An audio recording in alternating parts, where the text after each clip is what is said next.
নারীরা স্বাধীনভাবে এই স্বাধীন বাংলায় চলাফেরা করতে পারি। আপনার কাছে চাওয়া একটা কি আমাদের দেশটা হবে আপনার চাঁদামুক্ত, দুর্নীতিমুক্ত। আজ ২৬শে মার্চ মহান স্বাধীনতা দিবস। ডেইলি সানের পক্ষ থেকে আমাদের প্রশ্ন, আজকের এই দিনে স্বাধীন দেশ নিয়ে স্বাধীন নাগরিকের চাওয়া কি? যে চারপাশে সব জিনিসপত্র ঘটতেছে, যেমন আমরা নারীরাই বলতে গেলে যেমন খুব একটা বেশি সেফ না, বর্তমানে ধর্ষণের অনেক বিষয় হচ্ছে। তো যার জন্য আমার চাওয়া একটাই যে আমরা জানি নারীরা স্বাধীনভাবে গিয়ে এই স্বাধীন বাংলায় চলাফেরা করতে পারি, কোনো ধরনের অসুবিধা না হয়, এটাই আসলে আমার চাওয়া। আমরা ২৪-এর আমি একজন আন্দোলনের কর্মী, কিন্তু আমরা যে আশা করে ২৪-এ ১৭ বছরের স্বৈরশাসক সরকারকে বিতাড়িত করা হয়েছিল, তারপরে যেটা স্বাধীনতা ভোগ করার কথা ছিল, আমাদের সেভাবে চলার কথা ছিল, বাংলাদেশ যেভাবে আগার কথা ছিল সেভাবে আমরা দেখতেছি না, সেই সুফলটা আমরা এখনও পাইনি। আমাদের কাছে চাওয়া একটা কি আমাদের দেশটা হবে আপনার চাঁদামুক্ত, দুর্নীতিমুক্ত এবং প্রত্যেকটা নাগরিক যেন তার খাদ্য, বস্ত্র, চিকিৎসা ইত্যাদি আপনার এগুলা সুস্থভাবে পায়। যেমন আমরা এই যে এখন ঈদের সিজন, আমরা জানি যে তারা ঈদ বোনাস নেবে, কিন্তু টিকিটের পরিমাণটা এত বেশি হয়ে যাচ্ছে যে আমাদের মতো মধ্যবিত্ত অনেক ছেলে মেয়ে আছে যাদের বাসায় যাওয়া আপনার কষ্টকর হয়ে যায়। কারণ ৬৫০ টাকার টিকিট কোনো জায়গাতে নিচ্ছে ১১০০ টাকা, কোনো জায়গায় নিচ্ছে ১২০০ টাকা।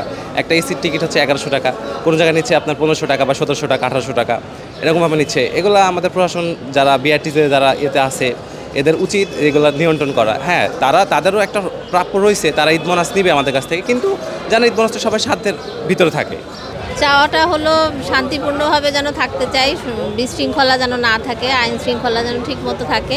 মানে সোজা কথা হলো শান্তিপূর্ণভাবে যেন থাকতে চাই, কোনো চিন্তাভাবনা যেন না থাকে। প্রতিটা মানুষ যে স্বাধীনতা চায় ওইটাই, বাক স্বাধীনতা, আর কিছুই চায় না, বাঙালি এইটাই চায়। লাস্টও তো এখন নাই, লাস্টও হল বিরোধী কোনো দল নাই, বিরোধী কোনো পার্টি নাই, আর সবাই আমরা আছি একত্র বা হিসেবে আছি সবাই। এই দেশ সবাই মিল্লা চলি, একসাথে চলি, এই আমার কামনা, সবাই যাতে সুন্দর হয়ে চলি। এখন যেরকম নানান জায়গায় নানান কিছু হচ্ছে, আইন শৃঙ্খলা বাহিনীর তেমন কাজ দেখা যাচ্ছে না, আমরা তো এটা নিয়ে অনেক দুশ্চিন্তাগ্রস্ত থাকি। এই জনগণ যে কী চাচ্ছে একটা সরকারের বোঝা উচিত যে আমার জনগণ কিভাবে সুস্থভাবে জীবনযাপন করবে, কি করলে জনগণের উন্নয়ন হবে। এবং একটা সরকার যখন জনগণ নিয়ে ভাববে তখন আমার দেশটা সবুজ, যেমন বঙ্গবন্ধু শেখ মুজিবুর রহমান বলে গেছিল যে আমার সবুজ শ্যামল বাংলাদেশ, তখন আমরা সবুজ শ্যামল বাংলাদেশে পরিণত হবে। আমার বাবা একজন মুক্তিযোদ্ধা, কিন্তু আমরা কোনো কিছুতেই পাইনি, আমরা কখনো আশা করিনি দেশ থেকে এটা নিব ওটা নিব, ঠিক আছে। তো আমরা যে ২৪-এ যখন আন্দোলন করলাম, এটা এখন তো কোনো দলের না, এটা সর্বজনতার আন্দোলন ছিল। তারপরে এটাকে সবাই আশা করেছিল যে মানুষ এটা মুভিট পাবে, সব থেকে বৈষম্য থেকে সব দূর হবে। এখনও কি আপনারা বলতে পারবেন বৈষম্য কোথা থেকে দূর হয়েছে? এখনও কিন্তু সব জায়গায় এক দল চলে গেছে, আরেক দল চলে আসছে।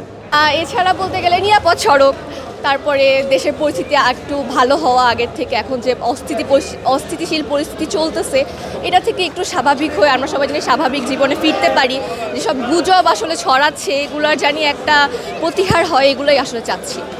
এখন খুব একটা বেশি স্বাধীন যে খুব একটা তেমন না, মানে বরঞ্চ অরাজকতাই চলতেছে আমাদের দেশে বেশি। এখন বলা যায়, মানে বুঝতেছি না কি হচ্ছে।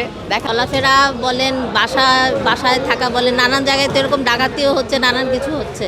কথা বলার স্বাধীনতা চাই, অনেক জায়গায় কথা বলা যায় না, সব কথা সবভাবে বলা যায় না। আমি চাই আমাদের বাংলাদেশ ভালো থাকুক, সুস্থ থাকুক। আমাদের যে নিরাপত্তাটা এটা তো নাই ঠিক মতো, এটাই আসলে বাধা হয়ে দাঁড়াইছে।